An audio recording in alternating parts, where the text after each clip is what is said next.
Bonjour à tous, aujourd'hui dans cette nouvelle vidéo, nous allons faire une explication de Surat Al-Fatiha, en français, l'ouverture. D'abord, nous allons écouter un extrait de Surat Al-Fatiha. بسم الله الرحمن الرحيم الحمد لله رب العالمين الرحمن الرحيم مالك يوم الدين إياك نعبد وإياك نستعين اهدنا الصراط المستقيم صراط الذين أنعمت عليهم غير المغضوب عليهم ولا الضالين.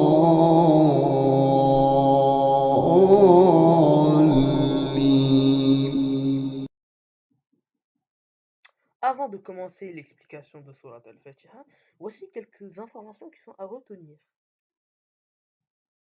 Donc Surat Al-Fatiha a 7 versets, c'est la première sourate du Coran, c'est la meilleure sourate du Coran, elle a été révélée à la Mecque. Elle montre la souveraineté et la miséricorde d'Allah subhanahu wa ta'ala.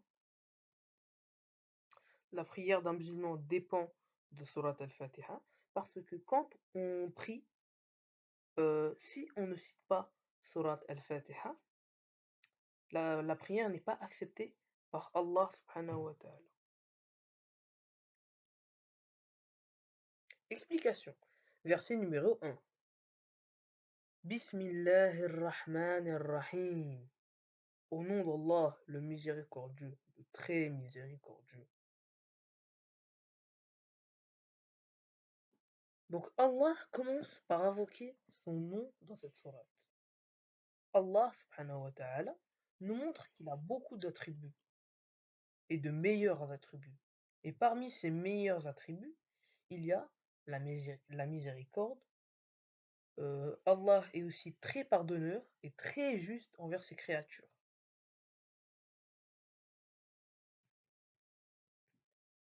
Explication. Verset numéro 2. Alhamdulillahi Rabbil Alamin. Louange à Allah, Seigneur de l'univers. Allah évoque dans le deuxième verset le remerciement et les éloges que les humains doivent faire à leur Seigneur. Parce que c'est Allah le créateur, le souverain. Parce que c'est Allah subhanahu wa ta'ala qui commande la terre, le soleil, la pluie, le jour, la nuit et plein d'autres choses encore.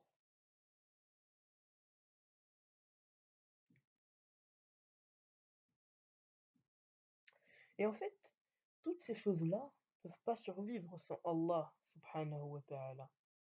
C'est aussi le seul qui peut nous fournir la nourriture, grâce aux terres, au soleil, la pluie, etc., etc.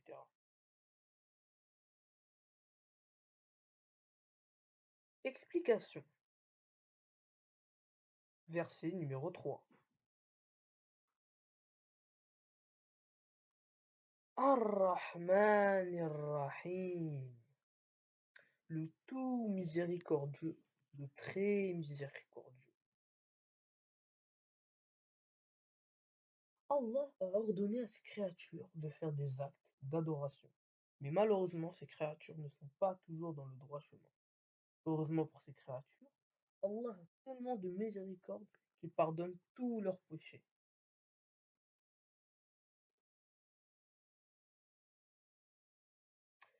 Explication. Verset numéro 4. Maliki yawmiddin.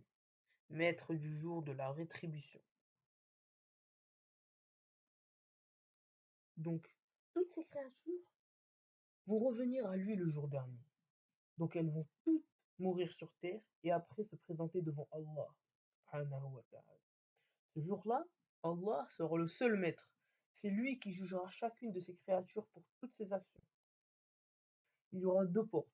L'enfer, où il y a toutes ces mauvaises créatures qui ont été très malveillantes, qui seront châtiées. Et il y aura le paradis, où au contraire, il n'y aura que des créatures bienveillantes qui ont fait beaucoup de bonnes actions pendant leur vie. Pendant leur vie.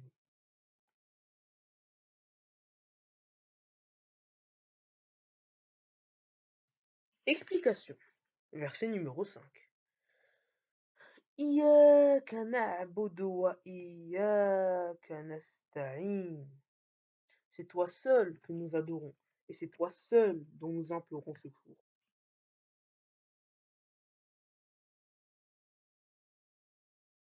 Donc, parce que tu es le Créateur, le Maître du jour dernier et le miséricordieux, on l'implore aussi pour nous faciliter à l'adorer comme il le faut.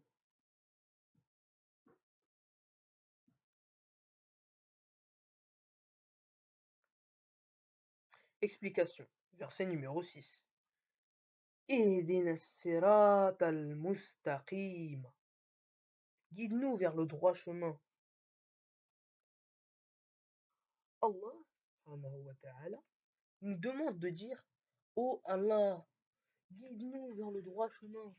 Ce chemin, c'est celui qui nous mène à Allah et à son vaste chemin.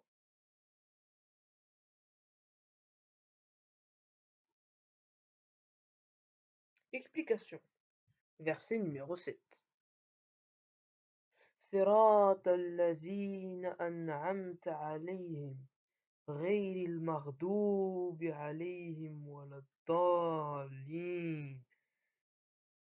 Le chemin de ceux que tu as comblés de faveur, non pas ceux qui ont encouru ta colère ni des égarés. Allah parle du chemin des prophètes, des pieux sincères, du prophète prière sur lui, des compagnons. C'est le chemin de la vérité. Allah parle du chemin qu'il ne faut pas prendre, celui de ceux qui connaissaient le droit chemin et ne l'ont pas suivi, ou ceux qui sont égarés du droit chemin.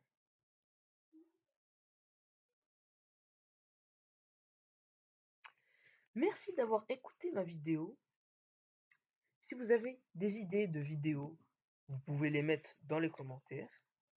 Sinon, si vous ne vous êtes toujours pas abonné, abonnez-vous et likez la vidéo.